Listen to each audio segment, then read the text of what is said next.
போதைப் பொருட்களற்ற சமூகத்தை உருவாக்க அடியெடுத்து வைப்போம். Be a part of the movement for a drug-free society. SNRN Marathon. Register now. குறைந்த விலை, நிறைந்த தரம். தங்கள் தேவைகள் அனைத்தும் ஒரே இடத்தில். Jayachandran. GT Holidays, South India's #1 travel brand. You know you are special when you're with GT Holidays. Periyar குறித்து சில கருத்துக்களை நாம் தமிழர் கட்சியின் தலைமை ஒருங்கிணைப்பாளர் சீமான் தெரிவித்து வராரு. அதற்கு பெரியாரை ஏற்றுக்கொண்டவர்கள் எதிர்வினை ஆற்றி வருவீங்க. இன்னைக்கு செய்தியாளர் சந்திச்ச சீமான் தொடர்ந்து சொல்லக்கூடிய குற்றச்சாட்டுகளை சொல்றாரு. இன்னொன்னு, பெண்களுக்கு தாலி அடிமை சின்னம், அதனால் தாலியை அறுத்து எறிங்க என்று பெரியார் சொன்னாரு. இதனை திராவிடர் கழகம் மேடைகள்ல தாலியை அறுத்து எறிஞ்சாங்க. அதே பெரியார் பெண்களை பிள்ளை பெருக்கும் இயந்திரமா பயன்படுத்துறாங்க. பெண்கள் அடிமைகளா, அதனை அறுத்து எறிங்க, கர்ப்பப்பையை ஒரு இடத்திலும் ஏன் அறுக்கல, பெரியார் தானே சொன்னாரு, அப்ப ஏன் அதை செய்யல? பெண்கள் விடுதலைக்காக பெரியார் கர்ப்பப்பையே அறுத்து எறிய சொன்னார் என்கிற போது அதை அருள்மொழியோ கனிமொழியோ சுந்தரவல்லியோ செய்யலையே, கர்ப்பப்பையை அகற்றவில்லையே, அவங்களும் பிள்ளை பெற்றுக்கிட்டாங்களே அப்படின்னு கேள்வி எழுப்புகிறார். இது நல்ல கேள்வி.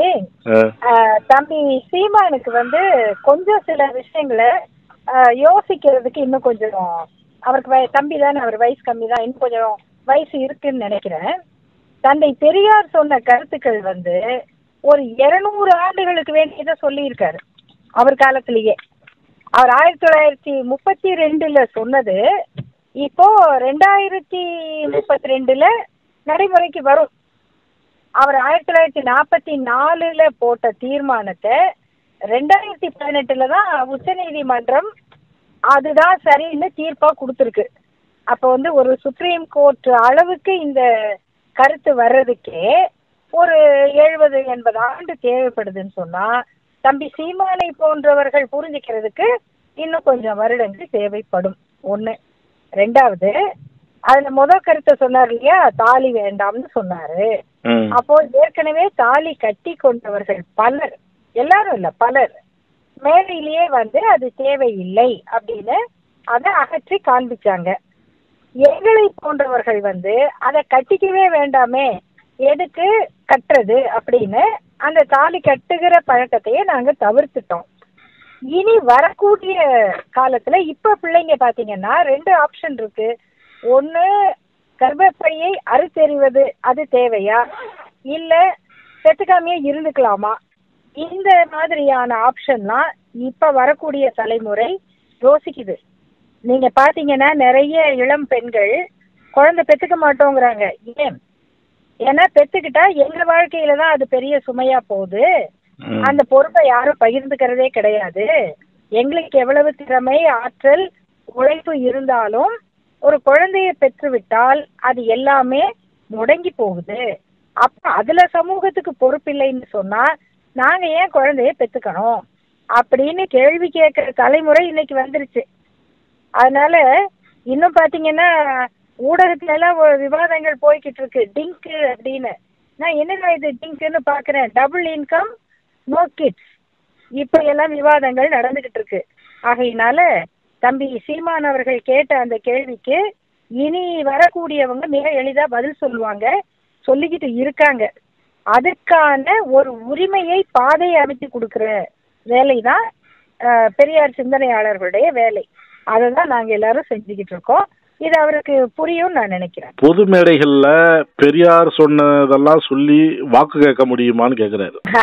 அதாவது பெரியார் சொன்ன கருத்துக்கள்லாம் சமூக சீர்திருத்தத்துக்கான கருத்து. இத சொன்னா மக்கள் ஓட்டு போட மாட்டாங்கிறது இவருக்கு இல்ல, பெரியாருக்கே தெரியும். அதனாலதான் அவர் தேர்தல்ல நிக்கல. அவர் சொல்ற சீர்திருத்தங்கள் சட்டமாகும், பிரச்சாரமாகும். ஆனா அதை வச்சு ஒரு தேர்தல் அரசியல் கட்சியை நடத்த முடியாது. அதனால பெரியார் தேர்தலுக்கே போகல. இது 1948 தெளிவான ஒரு செய்தி. இப்போ அந்த கருத்தை சொல்லி ஓட்டு கேட்பீங்களான்னா, ஓட்டு கேட்கறவங்களுடைய வேலை என்ன? நாட்டுக்கு தேவையானது செய்வோம், மக்களுக்கு வேண்டிய வசதிகளை செய்வோம், பள்ளிக்கூடம் கட்டுவோம், நல்ல கல்வி கொடுப்போம், வேலை வாய்ப்பு கொடுப்போம், ரோடு வசதி போடுவோம், தண்ணி வசதி கொடுப்போம். இதுதான் கவர்மெண்டோட வேலை. பெரியாரையாவுடைய பேச்சு சமூக மாற்றத்துக்கானது, பண்பாட்டு மாற்றத்துக்கானது. அப்போ அதை போய் சொல்லி யாரும் தேர்தல்ல ஓட்டு கேட்க மாட்டாங்க. பெரியார் தான் படிக்க வச்சாரு, பெரியாரால தான் நிறைய பேர் படிச்சாங்க அப்படின்னு சொல்றாங்க அவரை ஏற்றுக்கொண்டவர்கள். ஆமா, அவர் எங்க படிக்க வச்சாரு? காமராஜர் தான் படிக்க வச்சாரு, குடிக்க வச்சது திராவிடம். உண்மையிலேயே தமிழ் படிச்ச பெரும் புலவர்கள் அவங்க பேர்லாம் சொன்னா அவங்க எழுத்தெல்லாம் இவர் தேடி படிச்சாருன்னா தெரியும். சமீபத்துல மறைஞ்சவர் புலவர் ஐயா நன்னன், அவர்லாம் எவ்வளோ படிச்சவர், தமிழ் படிச்சவர், ரொம்ப ஆய்வுகள்லாம் செய்தவர். அவருக்கு முன்னால் ஒருத்தர் இருந்தாரு பெரும் புலவர் ராமநாதன். இவங்கெல்லாம் தமிழ் கல்லூரியில முதல்வரெல்லாம் இருந்தவர். அவங்கெல்லாம் பெரியாரை பற்றி சொல்ற கருத்துக்களை கொஞ்சம் சீமான் படிச்சாருன்னா புரிஞ்சுக்குவாரு யார் யாரெல்லாம் படிக்க வச்சாரு. கடைசியா அவர் ஒரே ஒரு கேள்விதான் கேட்கல, பெரியாரால் தான் படிச்சவங்கிறீங்களே, பெரியார் என்ன BA-BT படிச்சாரா, ஸ்கூல் வாத்தியாரா இருந்தாரா அப்படிங்கிற கேள்வி மட்டும்தான் கேட்கல.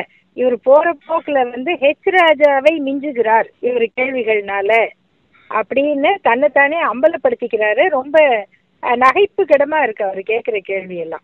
அதற்கு முன்பே வரலையா அப்படின்னு கேக்குறாரு அவரு. அப்ப இவர் தான் படிக்க வச்சாருன்னா அதுக்கு முன்பு அறிஞர்களா இல்லையான்னு கேக்குறாரு அவரு. அதுக்கு முன்னால அறிஞர்கள் படிச்சாங்க. எப்படி படிச்சாங்க? ஆங்கிலேயர்கள் வந்ததுனால படிச்சாங்க. தமிழ் அவர் சொல்ல வருது அதுக்கு முன்னே கம்பன் இல்லையா, இளங்கோ இல்லையா அப்படிலாம் கேள்வி எழுப்புகிறார். கம்பன் இருந்தாரு, ஔவையார் இருந்தாங்க. எங்க பாட்டி படிக்கலையே, நாங்களும் ஔவையார் வம்சம் தானே, ஔவையார் எங்க முப்பாட்டி தானே. ஆனா எங்க சொந்த பாட்டி படிக்கலையே, ஏன் படிக்கல? அப்ப எங்க இது மாறி போச்சு? அந்த கல்வி எப்படி கிடைச்சது? அது பிரிட்டிஷ் வந்தப்புறம் தான் கிடைச்சது. அதனாலதான் பெரியார் பிரிட்டிஷ் ஆட்சியை ஆதரிச்சதுக்கு காரணம் என்ன? எல்லாரும் படிக்கணுங்கிறது தான். அது எப்படி தமிழ்நாட்டுக்குள்ள வந்துச்சு? நீதி கட்சி தான் பள்ளிக்கூடங்களை திறந்தது. காமராஜர் சொல்றவருக்கு காமராஜருக்கு முன்னால நீதி கட்சி இருந்தது கண்ணுக்கு தெரியலையா, இல்ல அவர் அந்த வரலாறு படிக்கலையா? அப்ப நீதி கட்சி தான் பள்ளிக்கூடங்களை திறந்தது.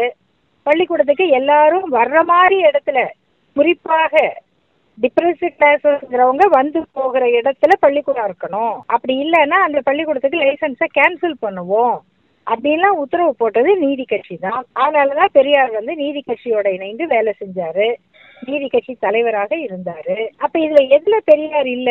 இதை ஒரு பெரிய சமூக இயக்கமாக்கி படிக்கிறதுங்கிறத ஒரு போராட்டமாக மாற்றியவர் பெரியார். நீ என்ன இருந்தாலும் படிப்பு தான் உனக்கு முக்கியம் அப்படிங்கிற உணர்வு தமிழர்களுக்கு ஏற்பட்டதற்கு மிகப்பெரிய காரணம் பெரியார்.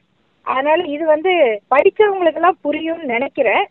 அப்படி புரிஞ்ச பல பேர் இன்னைக்கு அதை சொல்லிக்கிட்டு இருக்காங்க, நாங்க பெரியாரால படிச்சோம் அப்படின்னு சொல்லிக்கிட்டு இருக்காங்க, திராவிடத்தால படிச்சோம். இன்னைக்கு இருக்கிற பிற்படுத்தப்பட்டோர், மிக பிற்படுத்தப்பட்டோர், பட்டியல் சமூகத்தினர், இவங்கள எவ்வளவு பேரு அரசு பள்ளியில படிச்சவங்க, ஃப்ரீ பஸ்ல போய் படிச்சவங்க, மதிய சாப்பாடு சாப்பிட்டு படிச்சவங்க, அரசு கல்லூரிகள்ல கட்டணம் இல்லாம படிச்சு இன்னைக்கு உலகம் முழுக்க இருக்கிறவங்க, கம்ப்யூட்டர் எஜுகேஷன் இத்தனை காலேஜ், ஏதோ ஒரு காலேஜ்ல சேர்ந்துருப்பான், படிச்சிரு நீ என்ஜினியர் ஆயிடுவ, இன்னைக்கு எங்கெங்கயோ இருக்காங்க நான் உலகத்துல. அவ்வளவு பேரும் திராவிடத்தால படிச்சவங்க தான், பெரியாரால உருவான சிந்தனையில வளர்ந்தவங்க தான்.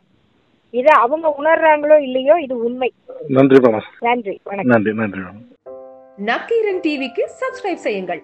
உங்கள் ஆதரவே எங்கள் பலம். ஆசிரியர்களுக்கு நண்பனாகவும் மாணவர்களுக்கு ஆசானாகவும் திகழும் தேர்வு வழிகாட்டி.